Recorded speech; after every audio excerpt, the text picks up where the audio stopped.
आदाब, मैं Mohammad Amjad Ali, prime time में आपका खैर मकदम है। नाज़रीन किराम, मुल्क हिंदुस्तान में जो कि दुनिया की सबसे बड़ी जमहूरियत है, इंतखाबात हुए हैं। बहुत ही बड़े अरसे में 7 फ़ेज़ेस में जो है वोटिंग हुई, उसके बाद बिलाखिर नताइज आए हैं।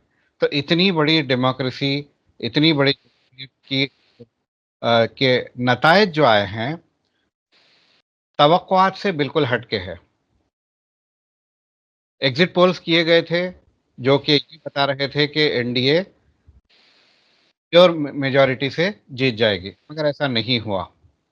ये बिल्कुल ही, हालाँकि सरकारी मशीनरी को लगाया गया था और इसके अलावा जो-जो भी हथकंडे अपना सकते थे, अपोज़िशन के खिलाफ वो अपनाए गए। इसके बावजूद जो बरसर-ए-इख्तियार पार्टी थी, वो पार्टी उतनी जो है बेहतरीन कामयाबी हासिल ना कर पाई। इसकी क्या वजूहात है, ये हम आज जानने की कोशिश करेंगे। हमारे साथ मौजूद हैं जनाब मोहम्मद महमूद अली सुल्तानाबादी साहब, एडवोकेट हमारे साथ मौजूद हैं। ये फ़िलवक़्त अमेरिका के दौरे पर हैं, ये अटलांटा से हमारे साथ जुड़े हैं। आइए महमूद साहब का खैर मक़दम करते हैं। महमूद साहब, आपका एचडी टीवी पर खैर मक़दम करता हूँ। अस्सलामु अलैकुम। जी, वालेकुम शुक्रिया। अस्सलाम। जी, महमूद साहब, आप सबसे पहले मैं ये जानना चाहूँगा कि आप अमेरिका के दौरे पर गए हुए हैं, किस सिलसिले में अमेरिका जाना हुआ और अमेरिका में कहाँ-कहाँ आप जा पाए और क्या-क्या जो है वहाँ पर हुआ? मैं यहाँ पर 2 मकसद के साथ यहाँ पर आया था।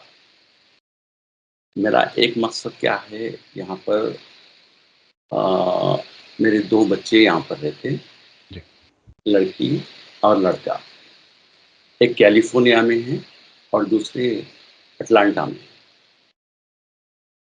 तो दूसरा मकसद ये है कि मेरा इम्पोर्टेंट एस्पेक्ट ये था कि यहाँ का एजुकेशन के ऊपर एक स्टडी कर सकूँ मैं। और जुडिशरी यहाँ पे क्यों इफ़ेक्टिव है, ये देखना चाह रहा था।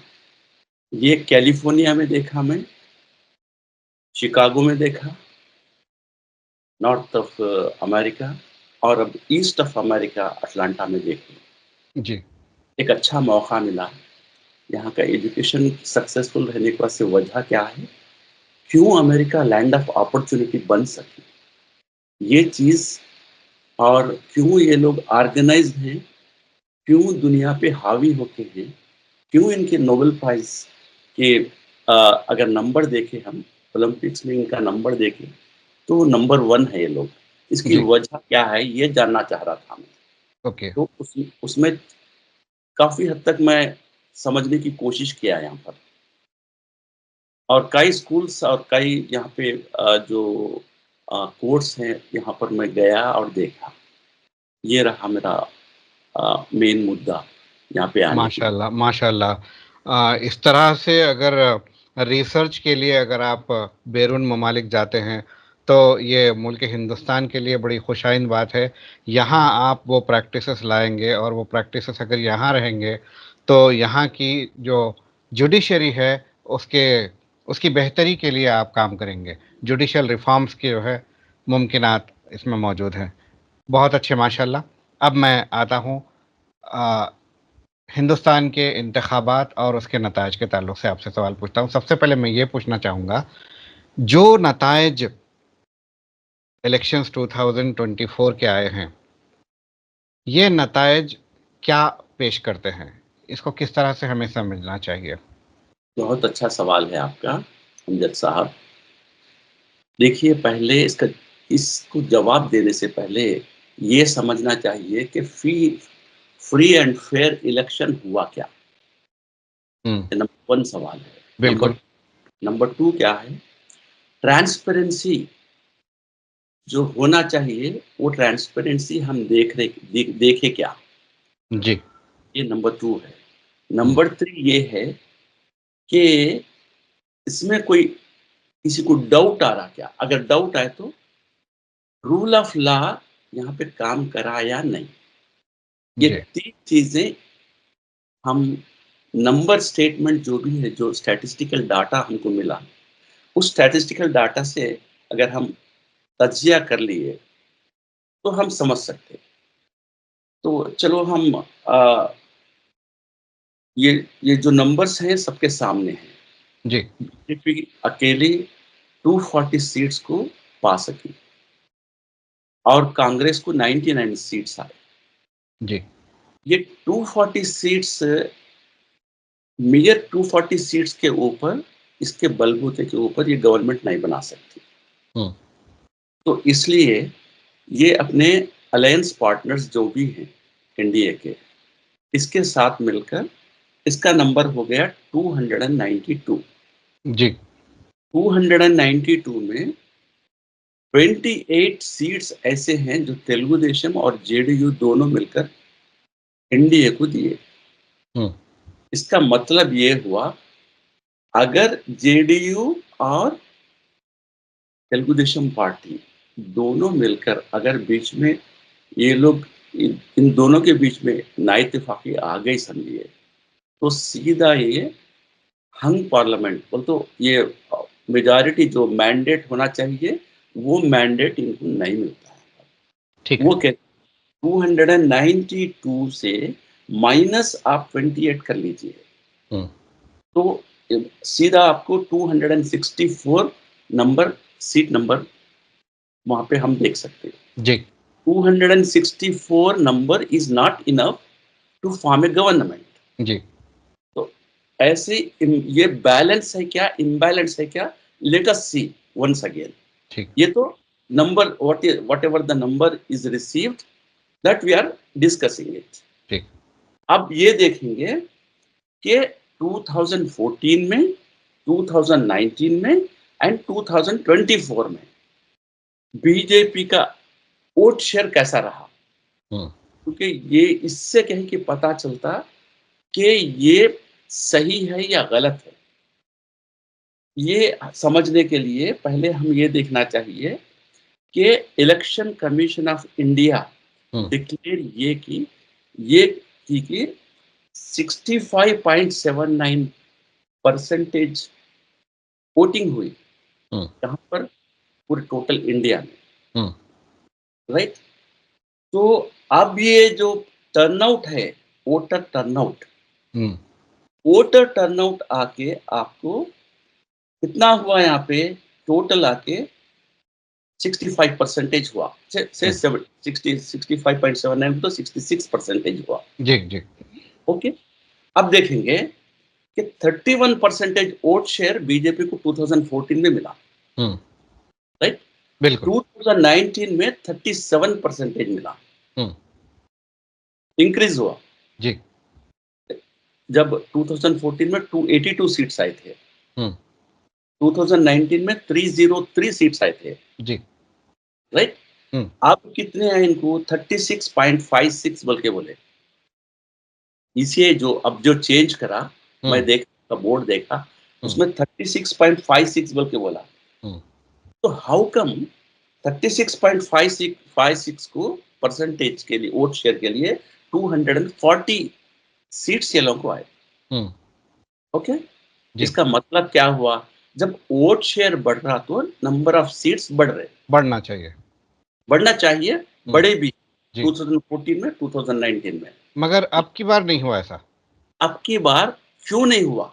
हुँ, अब की बार ये ये जो 36.56 जो ईसीआई बोल रहा हुँ, vote share, it has got, it has shown 240 seats. जी, इट इज नॉट मैचिंग, हुँ, मैच नहीं कर रहा हो जी, पुराने जी, वोट बिल्कुल, शेयर को, सीट्स को, तो पार्लियामेंट्री सीट्स और वोट शेयर को मैच नहीं कर रहा। हुँ, क्या मतलब है इसका? We are seeing only statistical data and its analysis. हुँ, हुँ, क्यों ऐसा हुआ? चलो इसको समझने के लिए और एक चीज देखेंगे। कांग्रेस को 2019 में 19 परसेंटेज वोट शेयर था, हुँ, 2024 में इसका वोट शेयर 21 परसेंटेज बढ़ा। हुँ, तो इंक्रीज इन सीट्स 99 को चले गया है। जी, when vote share slightly increase, 19 to 21, सिर्फ 19 टू 21 होने से 99 को चले गए। तो इनका ऐसे ही होना चाहिए था ना, जी। क्यों नहीं हुआ? तो दिस आपने जो इब्तिदा में जो पहले सवाल उठाया था, क्या जी, इंतखाबात फ्री एंड फेयर हुए? हाँ, ये तो उसका जवाब इससे है। उससे ये पता चलता है कि फ्री एंड फेयर इलेक्शंस यहाँ पर नहीं हुए बोलते सो क्लियरली समझ में आ रहा है। जी। एक नंबर 1 है। नंबर हुँ, 2 ये है कि आपको लास्ट टाइम से अब 62 सीट्स कम हुए आपके, हुँ, राइट? 62 240 और जी, 303 में अब देख लीजिए 62 कम हुए आपके सीट्स, हुँ, तो आपका वोट शेयर कम होना चाहिए ना? बिल्कुल। क्यों नहीं हुआ? Is it free and fair? क्या ये इलेक्शन। पूरे ये सवालात और इसके जवाबात मैं पूरे ऑडियंस के लिए छोड़ रहा हूँ, जी, इंट्रोस्पेक्शन के लिए छोड़ रहा हूँ। बिल्कुल। इसमें कुछ दम है या नहीं सोचिए, हुँ, ये नंबर 1 है। हुँ, नंबर 2 ये है कि आपको इलेक्शन से चंद दिन पहले ये जो चीफ जस्टिस ऑफ इंडिया को रिप्लेस करके अपने 2 बीजेपी के लोगों को ईसीआई में शामिल कर ली। हुँ, तो वो लोग सवाल उठाने के बजाय जैसा है वैसी पब्लिश करें वो लोग। हुँ, तो इसको सही करने के लिए ये ट्रांसपेरेंसी जो हुँ, शफ़ाफ़ एकदम क्लियर रहना चाहिए। हुँ, तो डेमोक्रेसी को ज़िंदा रखने के लिए, कॉन्स्टिट्यूशन ऑफ इंडिया को ज़िंदा रखने के लिए, रूल ऑफ लॉ को कायम करने के लिए ये ट्रांसपेरेंसी होना ज़रूरी है। ये ह ये बीजेपी कांग्रेस के लिए नहीं होता। हुँ, ये followers of BJP Congress followers के लिए नहीं होता। हुँ, ये कॉन्स्टिट्यूशन ऑफ इंडिया के लिए ज़रूरी है ये। जी, तो ये चीज़ मिसिंग है। अब इसमें हम सबको मालूम है कि जब एक डिसीज़ आती है, तो डिसीज़ लाने वाले को वेक्टर बोलते हैं। जी, जैसे मक्खी, मच्छर जो भी है, हुँ, वो अपना शेप चेंज नहीं करता, लेकिन डिसीज़ लाके छोड़ देता, हुँ, राइट? जी, उसको वेक्टर बोलते हैं। ये पॉलिटिकल वेक्टर बीजेपी है। तो जो करना चाह रही है, वो करके बता देगी, हुँ, without changing its mindset, without changing its policy, और लोग उसको अपनाने के लिए तैयार है। जी, तो ऐसे मौजूदा हालात में क्या करना चाहिए लोगों को? जुडिशरी को क्या करना चाहिए? हुँ, कॉन्स्टिट्यूशन ऑफ इंडिया के रखवालों को क्या करना चाहिए? जी, ये बहुत इम्पोर्टेंट जी। तो इन्फॉर्मेशन। आपने जिस तरह से बताया, जी, इलेक्शन से कुछ दिन कब्ल इलेक्शन कमिश्नर को बदल दिया गया जी, और इलेक्शन कमिश्नर के अपॉइंटमेंट में जुडिशरी का दखल ख़त्म कर दिया गया। जी, तो ये जो इलेक्शन कमिश्नर का अपॉइंटमेंट था, ये खुद ही ये बुनियाद डाल दिया कि इलेक्शंस फ्री एंड फेयर नहीं होंगे। नहीं होंगे, और ये साबित करके बता दिए कि ये जो वोट शेयर और पार्लियामेंट्री सीट्स मैच नहीं कर पाए। हुँ। जिस तरह तो से इलेक्शन इसके कमीशन लिए इसके वक़्त लिए पर एक डेटा नहीं दे रहा था। हाँ, इसका एक सॉल्यूशन दूँगा मैं। जी। अब देखिए, हर पोलिंग बूथ में एक प्रिसाइडिंग ऑफिसर रहता है। हुँ, प्रिसाइडिंग ऑफिसर के पास एक प्रिसाइडिंग ऑफिसर डायरी रहती है। जी। हर बूथ में ये जो प्रिसाइडिंग ऑफिसर कितने वोट्स आए, वो पूरे उसमें एंटर करके रख देते हैं, हुँ, और ये इन्फॉर्मेशन ईसीआई के पास रहता है, जी। राइट? अब ये जो votes polled and entered in presiding officers diary, हुँ। और वोट्स क्या बोलते हैं, वीवीपैट से फाइनली निकाल, शोन। हुँ, हाँ, शोन हुँ, वीवीपैट से निकाले से वोट्स, जी। क्या ये 2 एक है क्या? हुँ, इज़ देयर एनी डिस्क्रिपेंसी? जी। ये दोनों में कुछ डिफरेंस है क्या? ये देखना किसका काम है? इलेक्शन कमीशन का काम है। इलेक्शन कमीशन का काम है। तो इससे पहले वॉशिंग मशीन तो हम इससे पहले देख लिए। जी। वो सीबीआई, वो ईडी, वो आईटी रेड्स, वॉशिंग मशीन के ज़रिए क्या हुआ देखिए। क्या ये मान लिया जाए कि अब ईसीआई भी उसी में शामिल हो गई क्या वॉशिंग मशीन में? अब इसको ये लोगों को डेफ़िनेटली ये सवाल आता है। जी, तो इसका जवाब क्या होना चाहिए? जी, बहुत अहम ताकि सवाल है। जिस तरह अ, से इलेक्शन के दौरान वक़्तन-फ़ौक़्तन कई वायलेशंस, कई खिलाफ वर्जियाँ इलेक्शन कमीशन को पेश की गई, मगर एक्शन नदारद, कोई जी, एक्शन नहीं लिया गया। तो अब who are the watch dogs of the democracy? कौन है, कौन वॉच कर रहा है इसको? जी, और इसके क्या नताइज होंगे आगे चल के? जी, दिस इज़ मोस्ट इम्पोर्टेंट जी। क्योंकि entire world is watching India, hmm, largest democracy जो है, लार्जेस्ट डेमोक्रेसी को हज़ार आँखों से देख रहे हैं। जी, ये क्या हो रहा? ये क्या डिक्टेटोरियल इलेक्शंस है या फेयर एंड फ्री इलेक्शंस है? हुँ, ये इसका फैसला होना बहुत ज़रूरी है। जी। आपने ये जिस तरह से बताया कि वॉचडॉग ऑफ डेमोक्रेसी, जी, तो किस-किस को होना चाहिए वॉचडॉग ऑफ डेमोक्रेसी? इसके लिए प्रेसिडेंट ऑफ इंडिया को होना ज़रूरी है, हुँ, इलेक्शन कमीशन ऑफ इंडिया को होना ज़रूरी है, चीफ इलेक्शन कमिश्नर को होना ज़रूरी है और जुडिशरी को होना ज़रूरी है। हुँ। Supreme Court of India suo motu के जैसा इसको ले लेके इसको अ केस दर्ज कर सकती है। वो भी नहीं हुआ। नहीं, हो सकता अगर हुँ, चाहे तो सुप्रीम हुँ, कोर्ट इंटरफियर होके हुँ। इसमें क्या सच्चाई है क्या, देखना ज़रूरी है। इलेक्शन कमीशन के ताल्लुक से काफ़ी ये लोग इनएक्शन का मुज़ाहरा कर रहे थे। जब-जब भी इनके पास जो है शिकायत लेके गई शिकायत लेकर लोग पहुँचे, तो इन्होंने एक्शन नहीं लिया, तो इनके खिलाफ सुप्रीम कोर्ट रुजू हुए। सुप्रीम कोर्ट ने इलेक्शन कमीशन के खिलाफ कार्रवाई नहीं की, सिर्फ़ डाँट-डपट कर भेज दिया। ये ऐसे मामला कैसा है? नहीं, अब देखिए एक बार चीफ जस्टिस ऑफ इंडिया एक बात कहे थे, उस बात को मैं अब इस बार दोहराऊँगा मैं।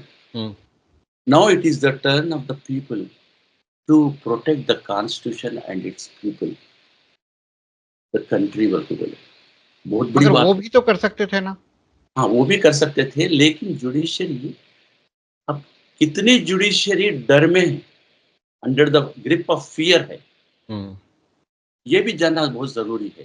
क्योंकि जी, एग्ज़ीक्यूटिव अब जो जिस तरीके से ये जो चल रहा, जो वॉशिंग मशीन का जो भी दौर चल रहा, ये हुँ, वॉशिंग मशीन में पूरे जितने भी कॉन्स्टिट्यूशनल बॉडीज़ हैं, ये सब कॉन्स्टिट्यूशनल बॉडीज़ एक तरीके से डरे हुए हैं।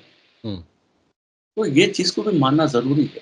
जी, तो ऐसे हालात में कंट्री को बचाने वाला कौन है?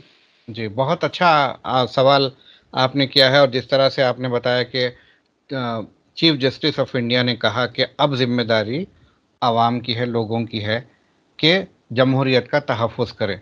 तो मैं ये जानना चाहूँगा, इस बार ये देखने में आया, जो जी, सोशल एक्टिविस्ट लोग होते हैं और सिविल सोसाइटीज़ होते हैं, जी, सिविल सोसाइटीज़ का बहुत बड़ा रोल रहा, जितने भी इलेक्शंस के रिज़ल्ट आए हैं, उसमें जी। धाँधलियों को और जो है बहुत ज़्यादा अनफ़ेयर होने से काफ़ी हद तक रोकने में कामयाब हुए हैं। इस बारे में आप क्या कहेंगे? फिर बोलिए? सिविल सोसाइटीज़ जी, का जो किरदार रहा जी, ये इंतख़ाबात में, जी, कि उनके उनके हरकियाती होने की वजह से जी, काफ़ी कुछ धाँधलियों को रोका जा सका और जी। काफ़ी कुछ नताइज को बहुत ज़्यादा मनफ़ी होने से भी रोका जा सका। बिल्कुल सही है आपका सवाल बेहतरीन सवाल है। तो अब इसमें देखिए चंद एग्ज़ाम्पल्स मैं दूँगा मैं। हुँ, आप रवीश कुमार को ले लीजिए, जी। ध्रुवरति को ले लीजिए, क्या देशभक्त को ले क्या ये लोग को सिविल सोसाइटीज़ में शामिल किया जाएगा? ये तो सहाफ़ी। डेफ़िनेटली डेफ़िनेटली ये जो यूट्यूबर्स हैं, हाँ, ये लोग बहुत बड़ा किरदार अदा किए। रवीश ये कुमार साहब सहाफ़ी हैं ना? सहाफ़ी तो हाँ, एक काफ़ी है बाकायदा ना। पिलर ऑफ डेमोक्रेसी होते हैं। हाँ, इंडिपेंडेंट यूट्यूबर है ना वो। हुँ, तो अब वो तो जर्नलिज़्म के वो जो गवर्नमेंट का मीडिया है, हुँ, जो बिकेसो मीडिया है, वो हुँ, मीडिया तो आप नहीं है ना, आप बिल्कुल। इंडिपेंडेंट मीडिया है। हुँ, तो ऐसे लोग और ऐसे हज़ारों लाखों लोग हुँ, सिविल सोसाइटी के जैसा एक प्लेटफ़ॉर्म पे उभर के बाहर आए लोग।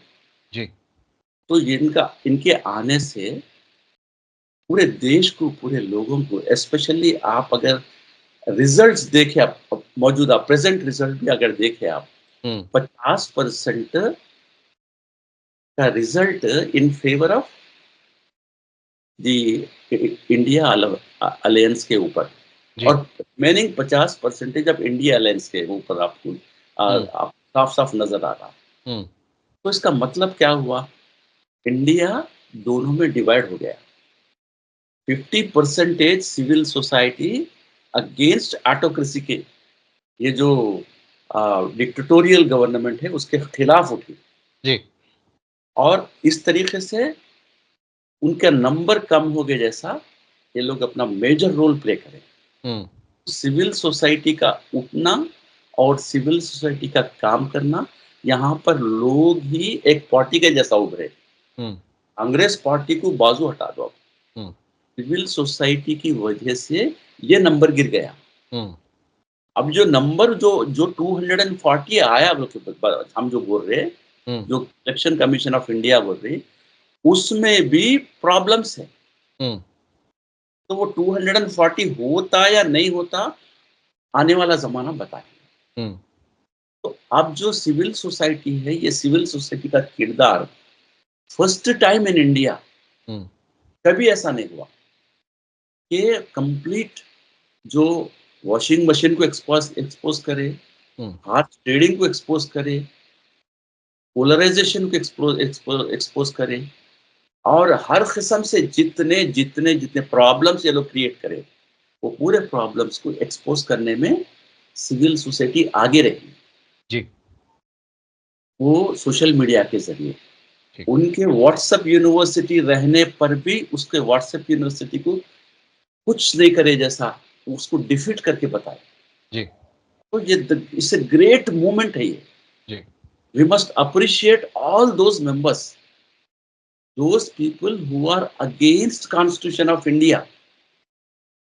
जो जो आइन है, हमारे आइन को बचाने के लिए ये जो लोग सिविल सोसाइटी अपनी आवाज़ उठाई, हुँ, उनको तो हम इस उनको एक माने में they are the liberators, they are the people who has awaken the consciousness of the the constitution of India.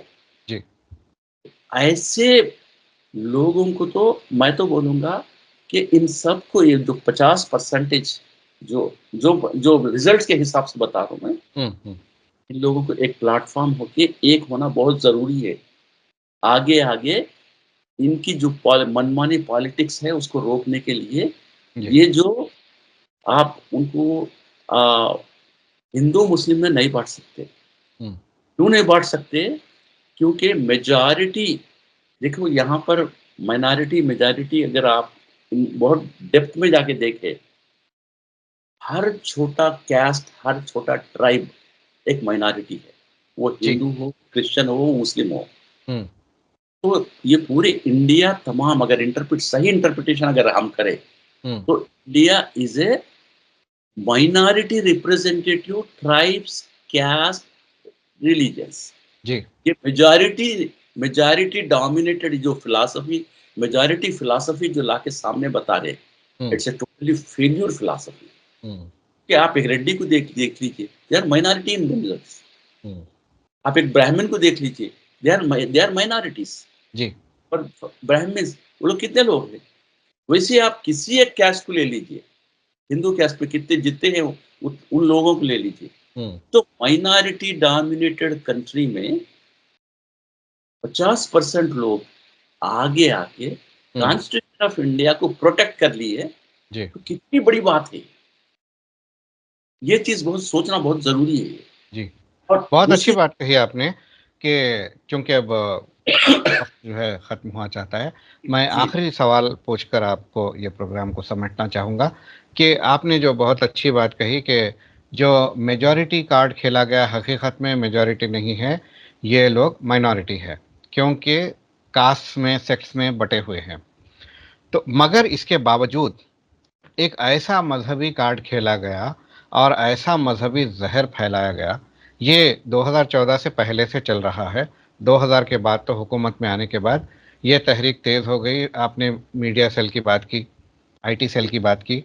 तो आईटी सेल की जो कोशिश रही हमेशा कि हिंदू मुस्लिम के नाम पर बांटना और जो है मुसलमानों को दुव्वम दर्जे के शहरी की तरह जो है बनाकर रख देना।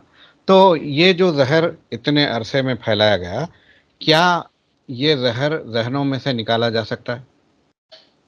हाँ, निकाला जा सकता, लेकिन इसके लिए पहले समझना बहुत ज़रूरी है। जी। There must be total understanding and awareness over hmm. The problem.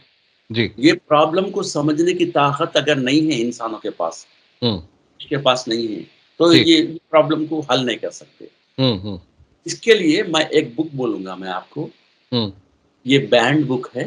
हम्म। ये बुक का नाम ये है आरएसएस देश का सबसे बड़ा वाद संगठन, आतंकवादी। जी। आतंकवादी संगठन है। इसके ऑथर हैं एसएम मुशर्रफ है, अच्छा। ये पुलिस ऑफिसर हैं। जी। और ये जो जो फैक्ट्स एंड फिगर्स इसमें ये किताब में जो बताए, हम्म। ये मालेगांव बॉम्ब ब्लास्ट को लेकर के एक ये किताब लिखे। हम्म। और इसमें हेमंत करकरे जिनको मर्डर किया गया, हम्म। अगर ये किताब कोई भी, it is now band but it is available online. Okay. तो ये किताब पढ़ने के बाद हर कोई ये समझ समझ सकता कि इस देश में अगर कोई नंबर वन क्रिमिनल है और नंबर वन टेररिस्ट है, तो it is RSS and its offshores. Because of them, ये मैं नहीं बोल रहा हूँ, ये बुक बोल रही, जी। ये बुक बोल रही, ये बुक ये बता रही कि अगर ये मसले को हल कर सके, hmm. There will not be any polarisation politics. जी। पोलराइजेशन पॉलिटिक्स रहने के चांसेस ही नहीं है। हम्म। और ये चीज को समझने के बाद हम अगर आगे चले, अगर आगे जाके कहें कि पोलराइजेशन पॉलिटिक्स को रोकने की कोशिश करें, हम्म। तो डिविजिव पॉलिटिक्स से ये देश डेवलप नहीं हो सकता। जी। डिक्टेटोरियल पॉलिटिक्स से ये देश आगे नहीं बढ़ सकता। ठीक। ये पूरा होलिस्टिक कंप्लीट नेशन को एक एंटायर वन एक इंसान की जान के जैसा लेना पड़ा। जी। इस तरीके से अगर लेके उसको हम देखें, तो जिसमें एक जान में आँख है, नाक है, कई आज़ा है। तो इन किसी आज़ा को निकाल दे के हम रूल करेंगे, अगर ये समझे तो इनकी बहुत बड़ी गलती है। और आने वाले दिनों में ये जो पोलराइजेशन पॉलिटिक्स है, ये पोलराइजेशन पॉलिटिक्स के नतायज बहुत खराब हो जाएंगे। आज हम इसको सुन रहे और डिस्कस कर रहे हैं, कल के दिन ये it may lead to genocides, it may lead to anything. जी। ये जो देशभक्ति है, जमीन को प्यार करने वाले, जमीन के लोगों को प्यार करने वाले, ये जो रियल पैट्रियट्स थे, ये जो हम फर्स्ट जो सिविल सोसाइटी बोले, ये लोग रियल पैट्रियट्स। ठीक। ये रियल पैट्रियट्स की आवाज जब बुलंद होती, तो समझो कि ये जो 1% रिच पीपल, 99% लोग जो भिखारियों को बना दे के 10,000 में जीने के लिए ये लोग बता रहे, almost 80% of the people are their earning capacity is only 10,000 rupees। इसकी वजह प्रेजेंट गवर्नमेंट है। ठीक है। इसको आपका हल, बेहद शुक्रिया। बहुत ही मुफीद बातें आपने बताई हैं। जो आपने आखिरी जुमले कहे हैं, उससे ये एक उम्मीद की किरण नज़र आती है कि हिंदुस्तान में जो साबिक़ा हुकूमत और फिर अब जो फिर से बरसरे इक़्तिदार आ गए हैं, तो ये लोग जो ज़हर फैला रहे हैं और पॉपुलेशन को, आबादी को मज़हबी बुनियाद पर बाँट रहे हैं और नफ़रत फैला रहे हैं, ये ज़हर जो ज़हनों में बोया गया है, वो ज़हर साफ़ किया जा सकता है। इस उम्मीद के साथ कि मैं आज का एपिसोड यहीं पे ख़त्म करना चाहूँगा। इंशाअल्लाह अगले एपिसोड में हम किस तरह से ये जो मौजूदा हुकूमत क़ायम हुई, ये हुकूमत के मुस्तक़बिल के ताल्लुक़ से हम बात करेंगे। न सिर्फ़ हुकूमत का मुस्तक़बिल करके, बल्कि हिंदुस्तान का मुस्तक़बिल। एडवोकेट साहब, आपका एचडी टीवी पर तशरीफ़ लाने का बेहद शुक्रिया। तो नाज़रीन, इंशाअल्लाह अगले एपिसोड के साथ आपका मेज़बान मोहम्मद अमजद आपकी खिदमत में हाज़िर होगा। तब तक के लिए इजाज़त दीजिए। शब बख़ैर।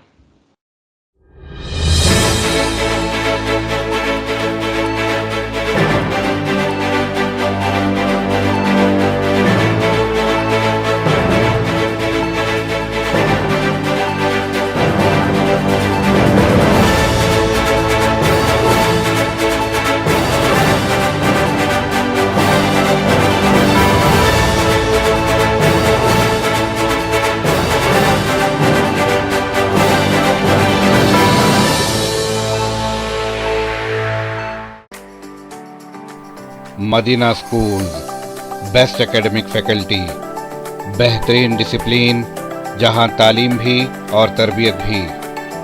43 साल से लगातार 100% फर्स्ट क्लास और डिस्टिंक्शन रिजल्ट्स का बेमिसाल रिकॉर्ड। खेल कूद में भी गैर मामूली कारनामा। वक्त की रफ्तार और तकाज़ों से हमाहंग साइंस, कंप्यूटर और रोबोटिक्स लैब्स, और वो भी अफोर्डेबल फ़ीस स्ट्रक्चर में।